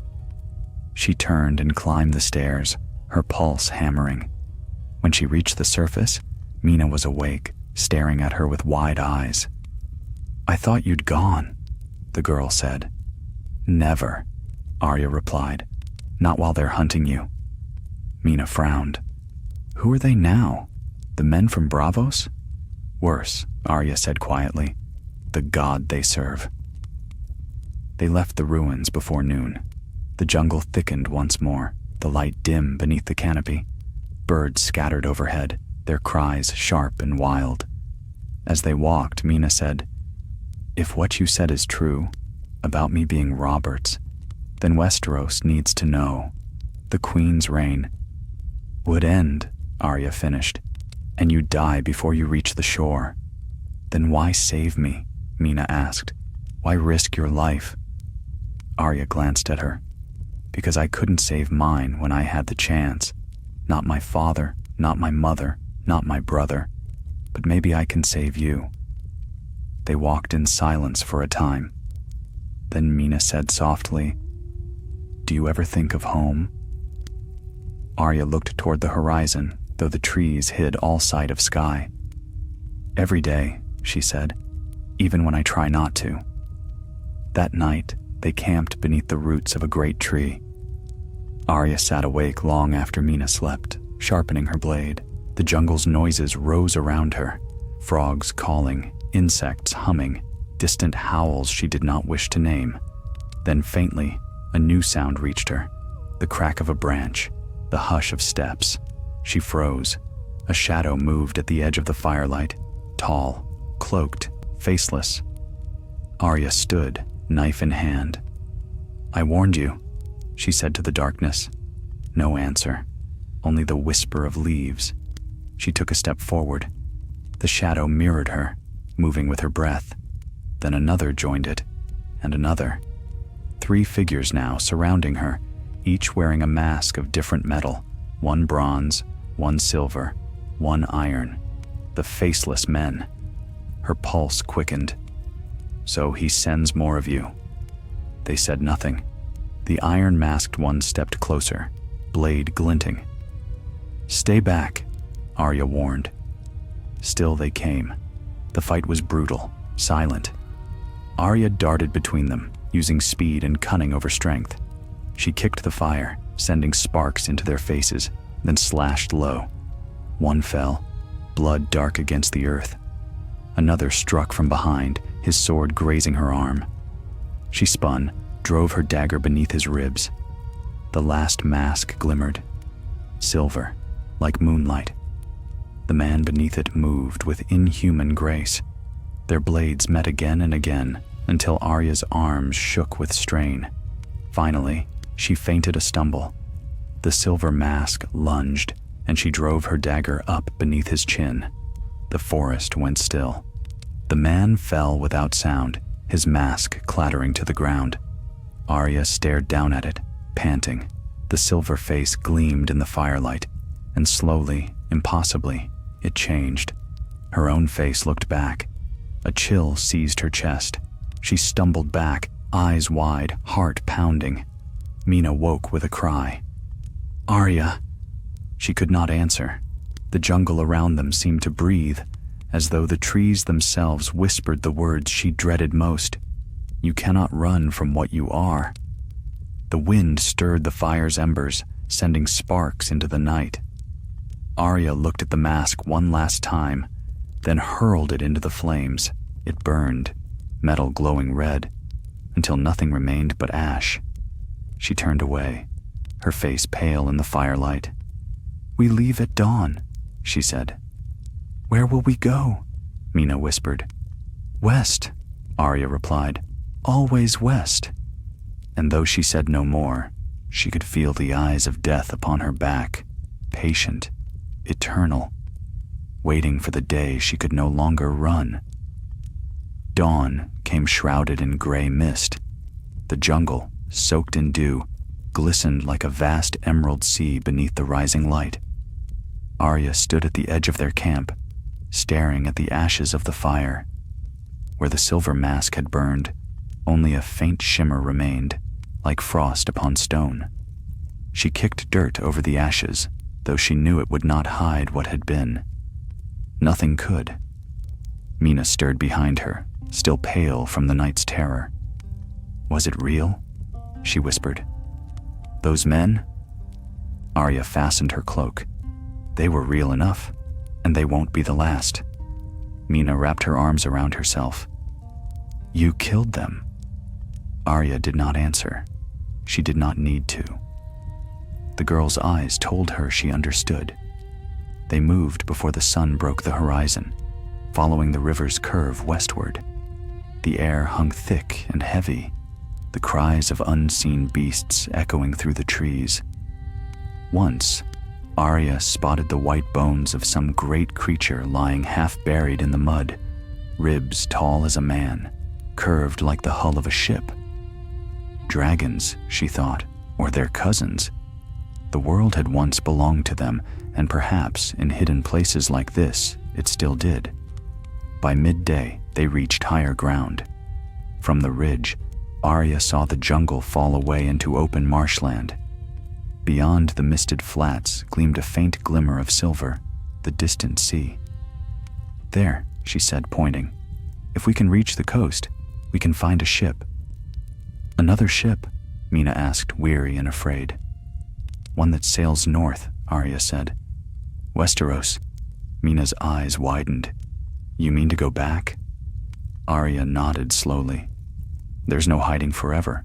The Queen's gold has long arms. So does the house. If we stay here, they'll find us soon enough.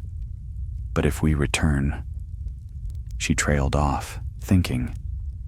Westeros had always felt like a dream, a place she'd left behind with her childhood. But perhaps the dream could be claimed again, even if only in vengeance. They descended into the marsh as the light dimmed. The ground was soft, sucking at their boots. Clouds of insects rose around them, and every few steps the earth gave way to water. Twice Arya had to drag Mina free from the muck, her strength dwindling. We'll rest soon, Arya said, though she was not certain there would be any dry place to rest. By evening, they found a small rise of stone half buried in reeds, the remnants of a forgotten road. They built a small fire, sheltered by a fallen tree, and ate what little they had left, a handful of roots and a scrap of dried meat. Mina stared into the flames. Do you think anyone remembers me? She asked quietly. Arya glanced at her. Cersei remembers. That's not what I meant. Arya softened her tone. You have your father's blood, Mina. That means something. In the north, we remember. I was never in the north, the girl said. I was a servant's child, a shadow in the Red Keep. No one looked at me twice. They will, Arya said. One day. Mina smiled faintly, though her eyes were sad. Do you ever wish you could forget who you are? Arya thought of Braavos, of all the faces she had worn, all the names she had given up. I tried, she said. It didn't work. That night, the wind turned cold. Arya dreamed of snow, white and endless, stretching across a land she could almost remember. In the dream, she heard wolves howling, and among them a great shadow moved. Not a beast, but something larger, darker, older. It called her name. When she woke, the fire had burned out, and the marsh was silent. Mina slept beside her, but something else was awake. The faint splash of footsteps reached her ears, slow, deliberate. Arya's hand went to her dagger. From the darkness, a figure emerged, lantern raised. The light caught his face, a man in fine robes, pale-haired, with eyes like molten gold. His cloak was lined with silver, and a ring of black iron gleamed on his finger. Who's there? Arya demanded. The man smiled. A traveler, like you, though I walk a longer road. You followed us. I found you, he corrected. By the will of greater powers than yours or mine. Speak plain, she said. He stepped closer, the lantern's glow flickering across his features. "I am Toros Nar, a priest of the Lord of Light. I was sent from Volantis to seek the girl of golden hair, the one whose blood carries the fire of kings." The flames spoke her name. Mina rose, frightened. "Me?" Toros nodded. "You, the last ember of a line the world thought dead. The fire calls you to destiny." Arya's eyes narrowed. "The last time I heard that word, it brought only death." The priest's gaze lingered on her. "You carry shadows, girl. I see them clinging to you like smoke. You have walked too long with death at your side." "I've walked where I had to." Toros lowered his voice. "The god I serve burns away shadows. He can hide you from the faces that hunt you, if you bring the girl with you." Arya's instinct stirred. The faceless men had no god but death, yet this man claimed another power: fire and shadow, life and death.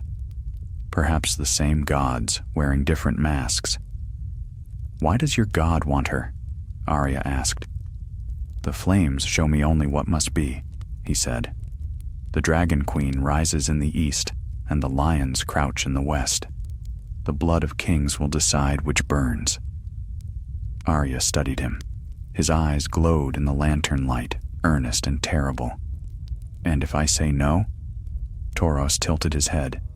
"Then the shadows will find you first. The many-faced god never forgets a debt." Mina trembled. "Arya, please." Arya sheathed her dagger slowly. "We'll go with you, for now." The priest smiled, as if he had expected nothing less. "The Lord's fire will guide us. There's a village 2 days north, beyond the marshes. From there, we can reach the coast." He turned and began walking, the lantern casting a wavering glow on the path ahead. Arya followed, her hand never straying far from her blade. They traveled through the night, and as dawn came, they climbed a low rise overlooking the sea. The waves crashed against the rocks below, and gulls circled above.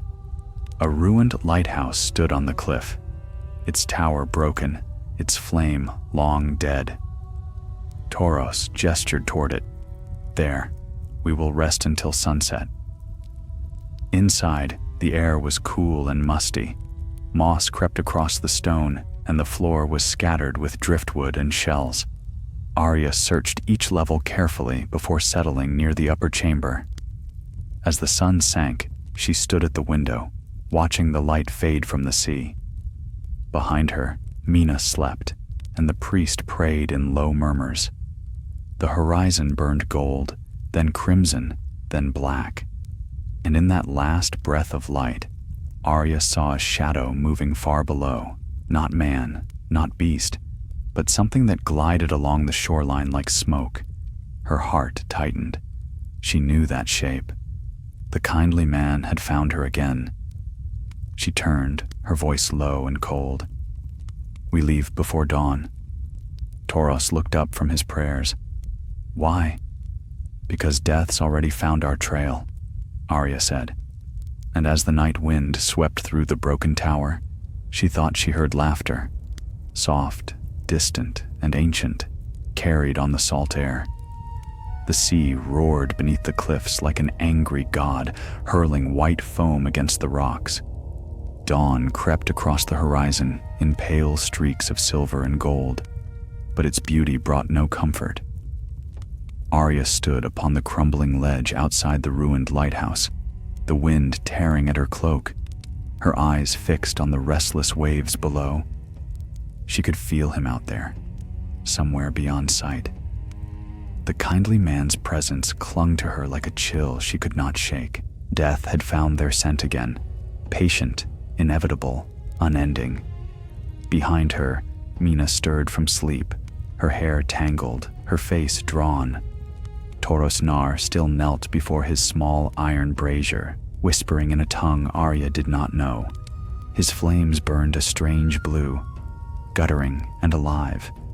The light cast long shadows upon the walls, and for a moment Arya thought she saw faces in them, fleeting silent faces that melted into smoke when she blinked. "You've been awake all night," Mina said softly.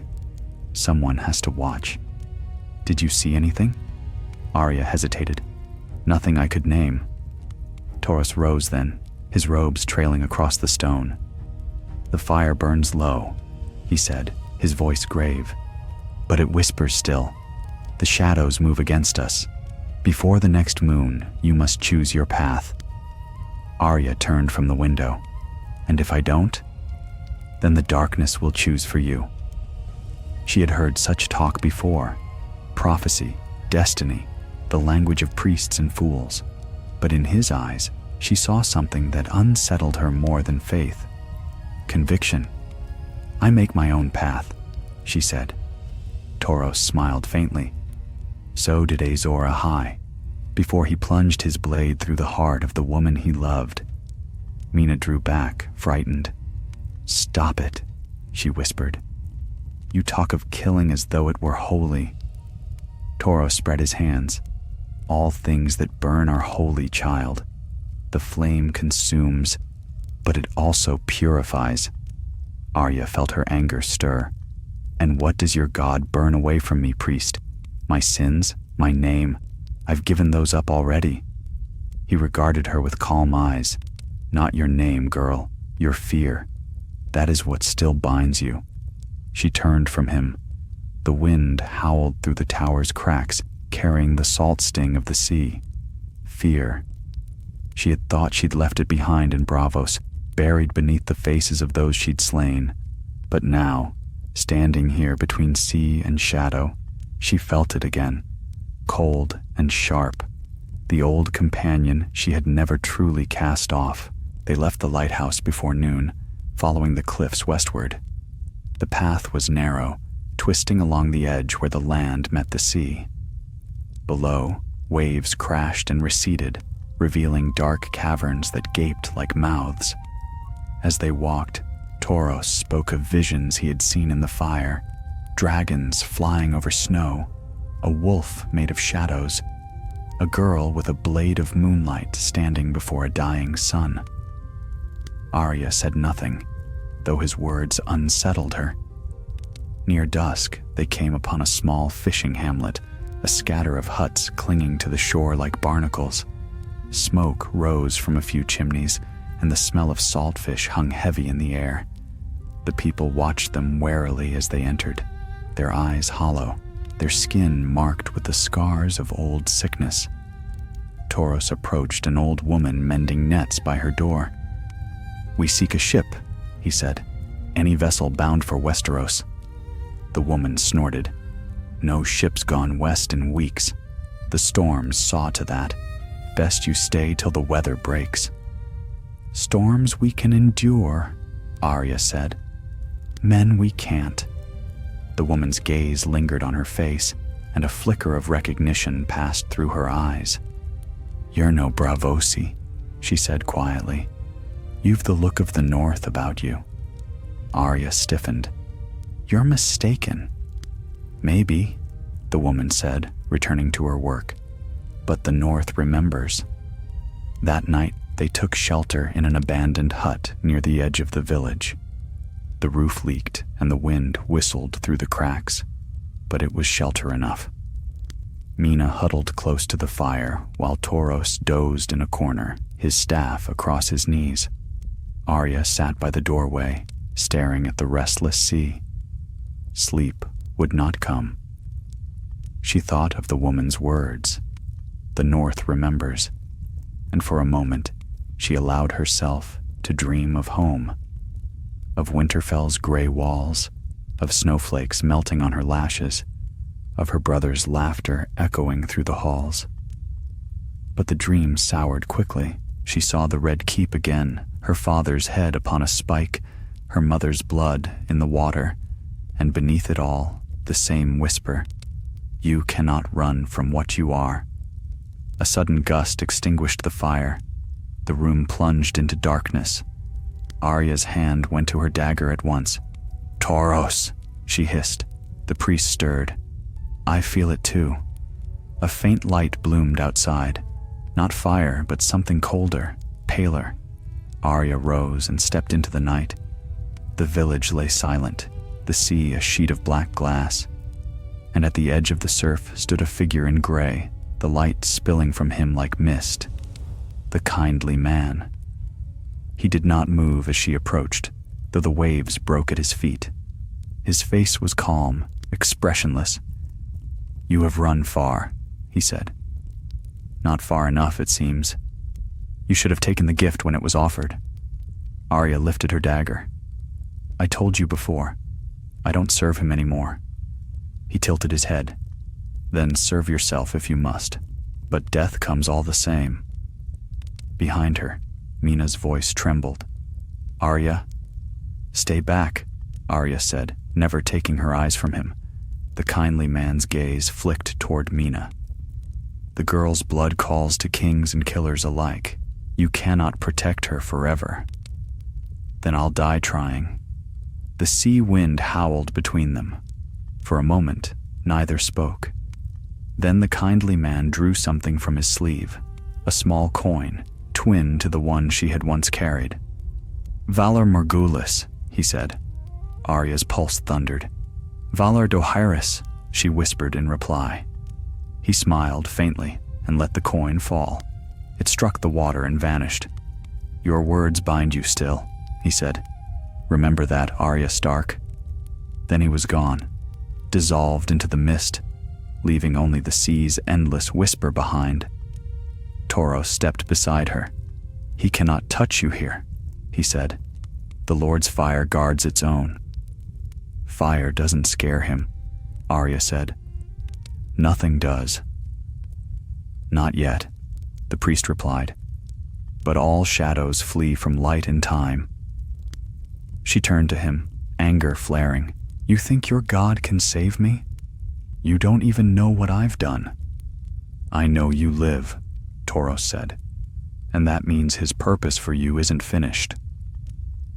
Arya looked out at the waves again, the coin's memory haunting her. She thought of all the faces she had worn, all the names she had taken.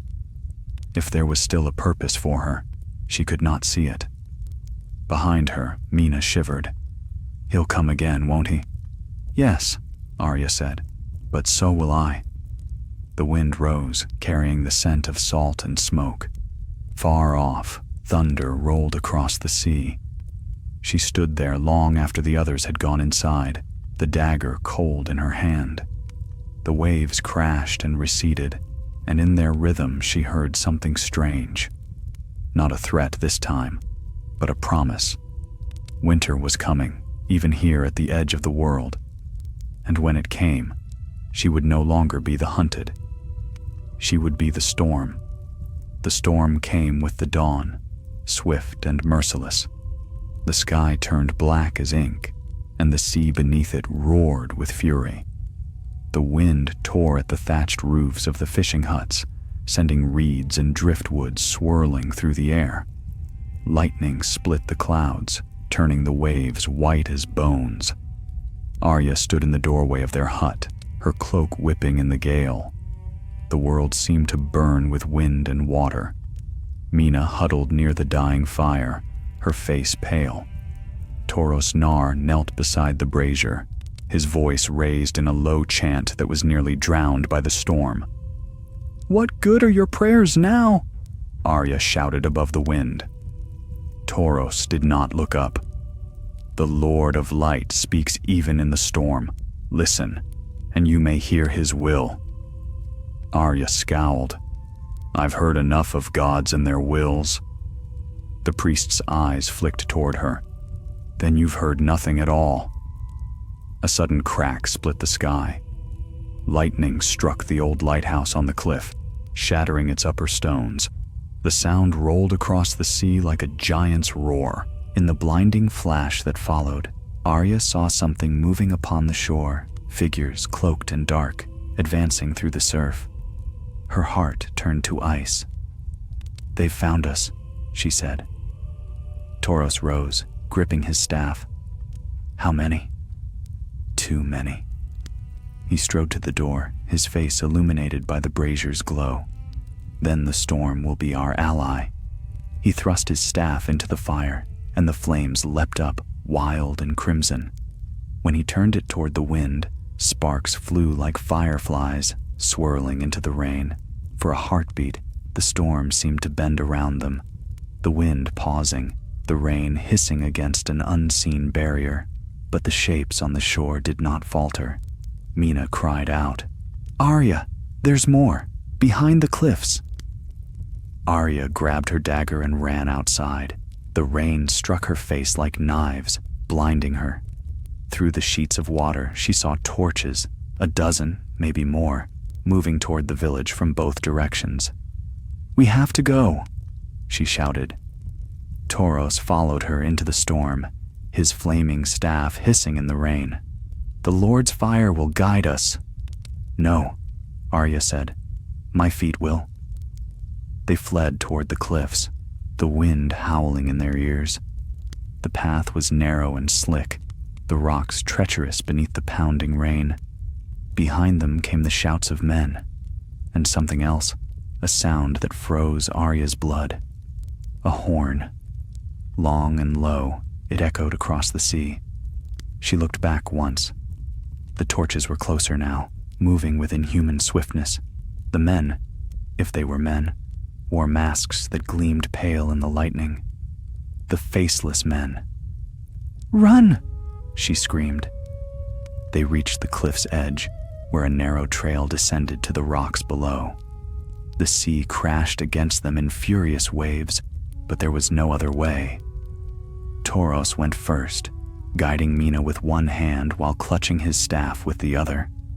Arya followed, every muscle taut with fear and fury. Halfway down, she heard the scrape of boots above. Shadows appeared at the top of the cliff, silhouetted against the storm. "Down!" Arya shouted. A blade whistled past her, striking the rock. Sparks flew. She leapt the last few feet, landing hard beside Toros.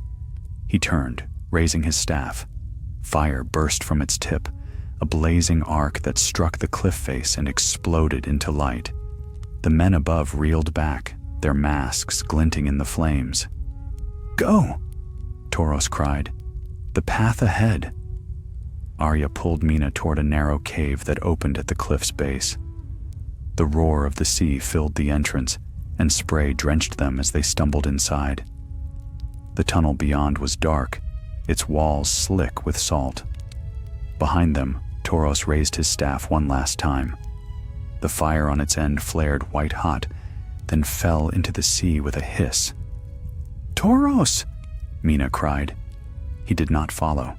His silhouette stood framed against the lightning, defiant and unmoving, until the waves swallowed the cliff in shadow. Arya forced Mina deeper into the cave. The passage twisted and narrowed, the roar of the sea fading behind them. They ran until their breath failed, then walked in silence through the dripping dark. At last, the tunnel opened into a vast cavern.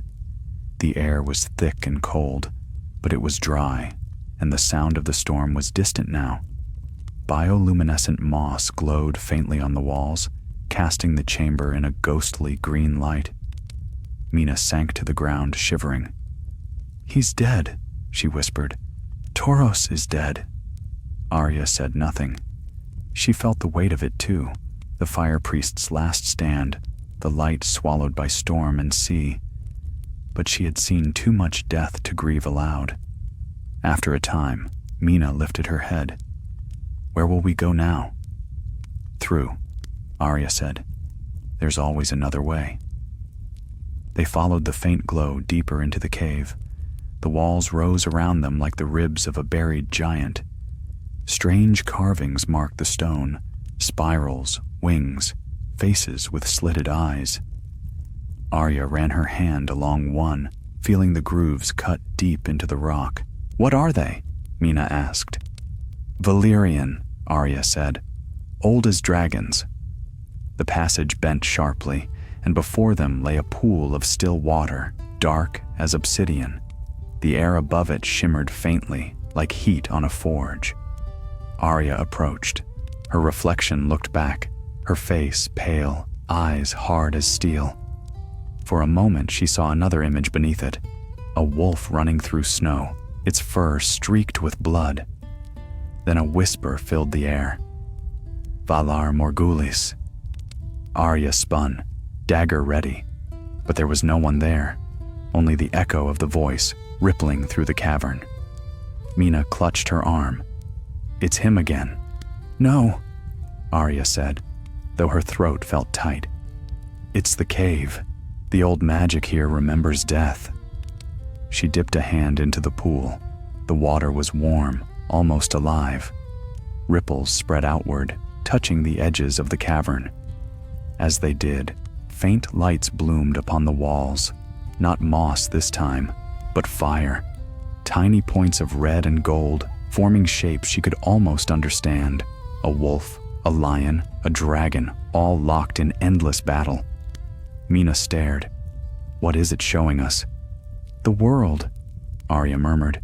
The war to come. The light flared, and for an instant, Arya saw faces within the fire. Her father, her mother, Jon, Bran, all watching her from the flames. Their eyes were solemn, their mouths unmoving. Then the vision broke apart, fading into ash and darkness. Mina fell to her knees, trembling. What does it mean? Arya sheathed her dagger. It means we're not done. They rested there a short while, the silence pressing around them. When they finally rose to leave, the fire upon the walls had died, but the faint path of light upon the floor led onward, toward a narrow crack in the stone where fresh air drifted through. Arya went first, pushing through into blinding daylight. The storm had passed, leaving the sky washed clean. The sea stretched wide and bright, and in the distance a ship's sail glimmered, black against the horizon. Mina emerged beside her. Do you think it's them? Arya's hand went to her blade. If it is, they'll find us waiting. And as the sun rose over the broken cliffs, its light catching in her gray eyes, Arya Stark felt the old strength return, the same fierce, quiet fire that had carried her through war, loss, and death. She was no longer no one. She was herself again, and the world would remember her name. The ship upon the horizon was no phantom. By nightfall, its black sails had drawn close enough for Arya to make out its shape. Sleek and narrow, built for speed rather than trade. The sea lay calm after the storm. The sky washed clean, but in her heart, unease stirred like the tide. Mina crouched beside her on the rocky ledge overlooking the cove. Could it be friendly? She whispered. Arya studied the ship's prow, carved into the likeness of a wolf's head. Maybe, she said. But even as she spoke, she knew the truth. No ship that came for her would bear friendship. When the tide fell, the vessel anchored in the shallows. A single boat lowered, gliding toward shore with 6 oars and one figure at its bow, tall, cloaked in gray. Arya rose. Stay here. Mina's hand caught her sleeve. You can't go alone.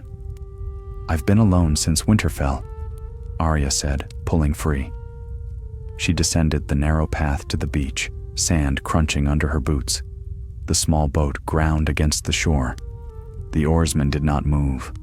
Only the one at the bow stepped out, water lapping at his boots. He pushed back his hood. It was not the kindly man. The newcomer's face was younger, sharper, a soldier's face, hard and proud.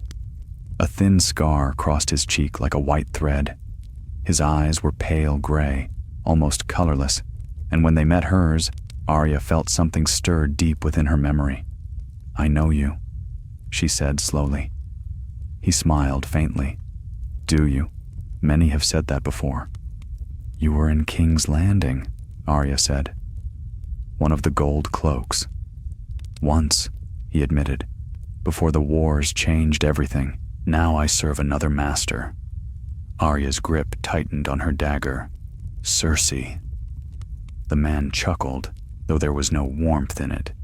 The queen pays well for what she desires, and what she desires most, it seems, stands before me now.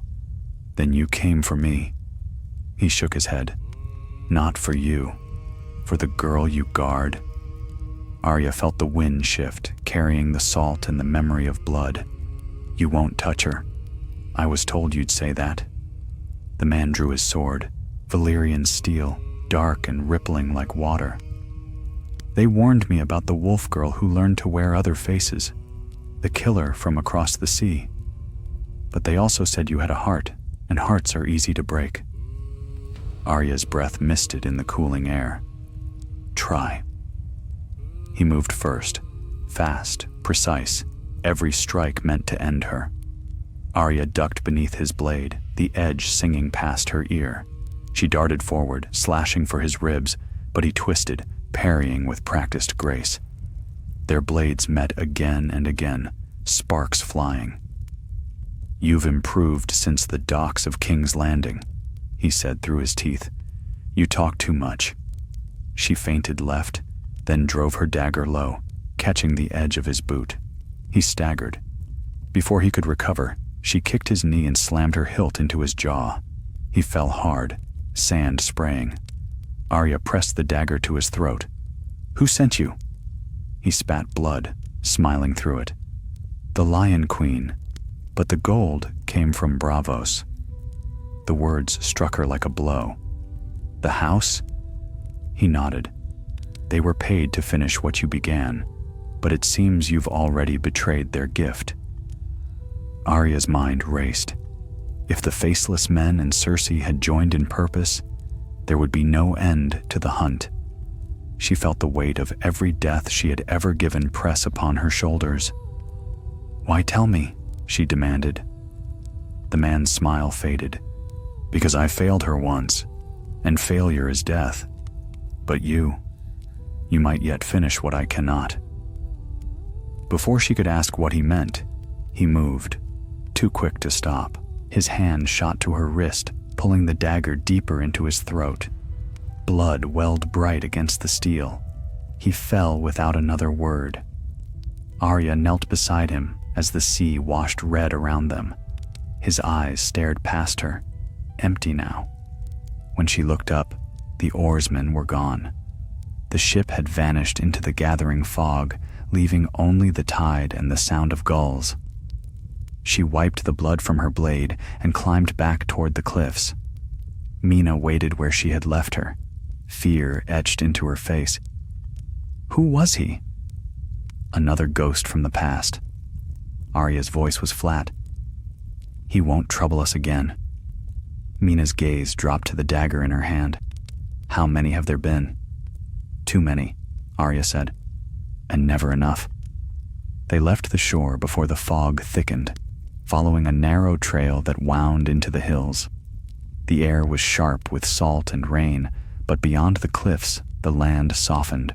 Rolling fields, abandoned crofts, and, in the distance, the dark outline of a keep. By nightfall, they reached the ruins of what had once been a castle. Its gates lay broken, its towers split by time and storm. Arya led Mina inside, through a hall strewn with fallen banners and shattered stone. Ravens nested in the rafters, their cries echoing through the emptiness. This place is cursed, Mina whispered. All of Westeros is cursed, Arya said, but walls still keep out wind. They found an old hearth and built a small fire. The flames cast long shadows on the cracked walls, dancing over faded sigils no one living would remember. Arya sat with her back against the stone, her dagger resting across her knees. Mina watched her. Will they ever stop coming? Arya looked into the flames.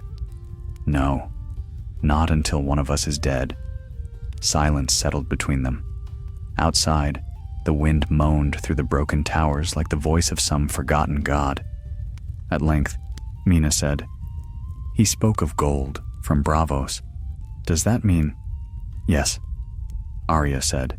It means the house has taken the queen's coin. Mina's eyes widened. Then there's nowhere safe. There never was. The fire crackled. Arya felt its warmth on her skin and thought of the red priest's flames, of the faces that had hunted her through sea and shadow. The world was a wheel of vengeance, and she was trapped within its turning. But wheels could break. That night, sleep came fitfully. She dreamed she stood in the Hall of Faces once more, surrounded by the dead. Each face turned to her as she passed, whispering her name, not Arya, not no one, but both at once. At the end of the hall, the kindly man waited, a coin glinting in his palm. "This is your last gift," he said, "one life for another." When she woke, the fire had died, and dawn painted the sky in bruised colors. Mina still slept. Arya rose quietly, stepping outside into the cold. The ruins looked different in the morning, less like a tomb, more like a fortress waiting to be reborn. She climbed the wall to look toward the sea. The fog had lifted. Far to the west, she saw the faint shape of another ship on the horizon, sails red as blood. Cersei's colors. Arya's hand went to her dagger. Behind her, she heard Mina stirring, calling her name. "We run again?" the girl asked. Arya turned, her hair whipped by the wind. "No, we fight." Mina stared. "But they'll kill us." "Maybe." Arya looked back to the sea. "But I've been dying since the day I left Winterfell. It's time they learned what that means." She smiled then. Not the smile of the girl she had once been, but of the woman forged by death and fire and shadow. The smile of a Stark. And as the waves thundered against the rocks below, Arya Stark of Winterfell prepared to meet her fate, blade in hand, her heart cold and bright as northern steel. The red-sailed ship drew nearer with each tide. For 2 days and nights, Arya and Mina waited within the ruins, watching it creep across the gray horizon like a wound upon the sea. Crows wheeled above the battlements, their cries sharp and hungry. The air smelled of salt, rust, and foreboding. Mina scarcely slept. "They're coming for us," she whispered whenever the wind changed. "Yes," Arya would answer, "and we'll be ready." She spent the hours sharpening her dagger and searching the ruins for anything that could serve as weapon or defense. In the armory, she found a rusted sword, its edge eaten by years of damp, and a shield warped by fire. Still, she took them. Even old steel could bite. By dawn of the third day, the ship had anchored in the bay below. Small boats began to row toward shore, carrying men in crimson cloaks trimmed with gold. The Lion of Lannister glimmered on their chests. Mina clutched Arya's sleeve. "The Queen's men. What will we do?" Arya's eyes were cold and steady. "We'll remind them what happens when lions hunt wolves." They climbed to the high tower, the only one still standing. And from its broken window, Arya watched the soldiers disembark. There were 20, maybe more. Too many for open battle. They moved with confidence, blades drawn, torches in hand. These were not mere guards. These were hunters.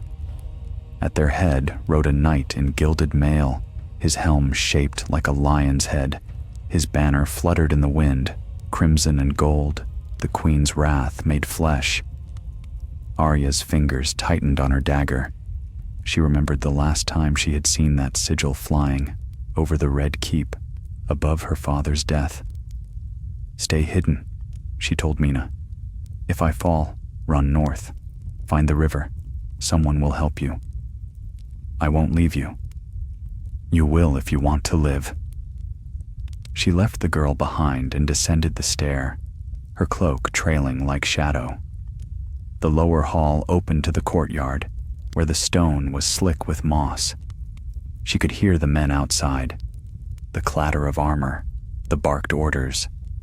When the first soldier entered, Arya was waiting. Her dagger flashed once, clean and silent. The man fell without a sound. She dragged his body behind a pillar, stripped his cloak, and slipped it over her shoulders. The crimson hid her well enough in the half-light of the ruin. The others came soon after, their torches painting the walls in gold and blood. "Search the halls," the knight commanded. "The girl's worth her weight in dragons." "And the other?" a soldier asked. "The wolf? The queen wants her head. Bring it to me." Arya smiled in the shadows. Let her come for it herself, she thought. She followed the men as they split through the keep, moving silently from shadow to shadow. One by one, she took them.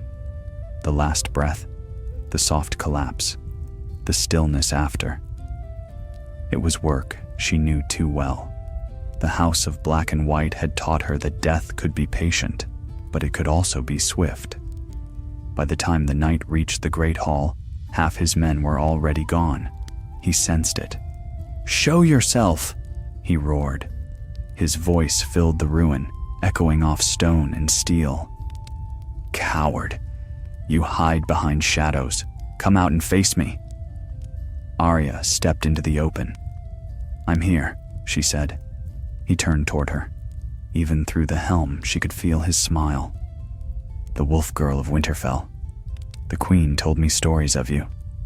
"I've killed queens before," Arya said. He laughed. "Not this one." They circled each other, the firelight between them flickering like a heartbeat. The knight's blade was long, heavy, meant for the battlefield. Arya's dagger was small and quick. When he struck, the air cracked like thunder. She slipped aside, the edge grazing her sleeve. He swung again, wide, reckless, and she darted in, slicing the tendon behind his knee. He staggered with a curse, but still swung, catching her shoulder. Pain flared white, but she did not stop. He lunged. She ducked beneath his arm and drove her blade upward, under the rim of his armor. The point found the seam of his mail. He gasped, eyes wide, as blood filled his throat. "Tell your queen," Arya whispered, "that the North remembers." The knight fell.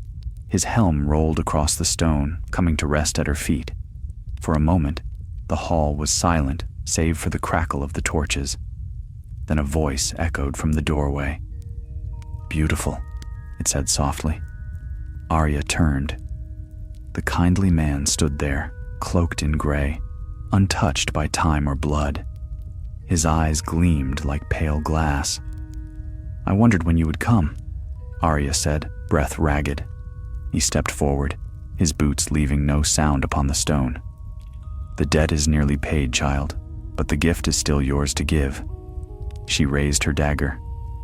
"I'm done giving." He looked down at the fallen knight. "And yet, you still offer." His gaze moved past her, to where Mina now stood at the top of the stairs. The girl still breathes. One life remains. "No!" Arya shouted. He lifted his hand, and the air grew cold. Shadows thickened around him, twisting into faces that whispered her name. "Arya! Arya! Arya!" Mina cried out, clutching her head. The torches flared and died. Arya ran, up the stairs toward the girl.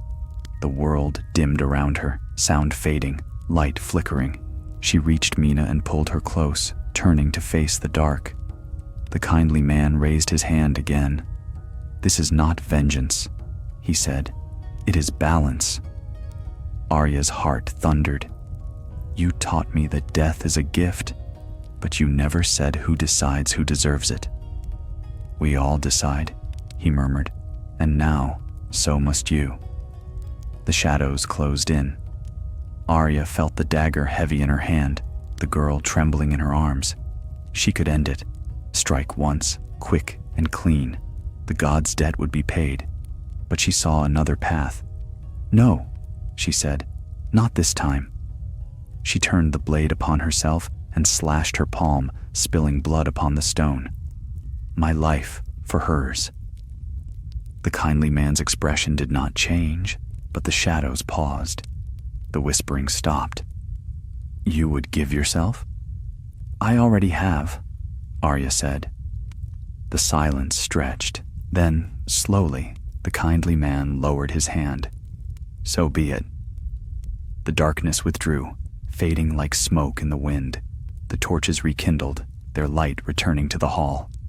The kindly man was gone. Only his voice remained, faint as a sigh. "The girl lives, the wolf endures. But remember, Arya Stark, every life bought must one day be paid again." When it was over, Arya collapsed to her knees, the blood still dripping from her palm. Mina knelt beside her, weeping. "You saved me," she whispered. Arya looked at her hand, at the wound that would not stop bleeding. "Not yet," she said, "but maybe one day." They left the ruin before dawn. The sea was calm again, the red-sailed ship burning in the distance, fire reflected on the waves like a dying star. As they walked toward the hills, Arya glanced back one last time. The tower stood black against the lightening sky, silent and broken. Yet for the first time in many years, she felt something stir within her that was not anger or fear. Hope. The sun climbed higher, warm upon her face. Mina walked beside her, still trembling but alive. Ahead lay the long road west, to the sea, to whatever waited beyond. Arya flexed her wounded hand, the blood drying dark against her skin. She smiled, faintly to herself. No more faces, no more masks. Only Arya Stark of Winterfell, a girl who had looked death in the eyes and walked away. And somewhere behind them, upon the wind, came the faintest whisper. Not threat, not warning, but a promise. The wolf endures.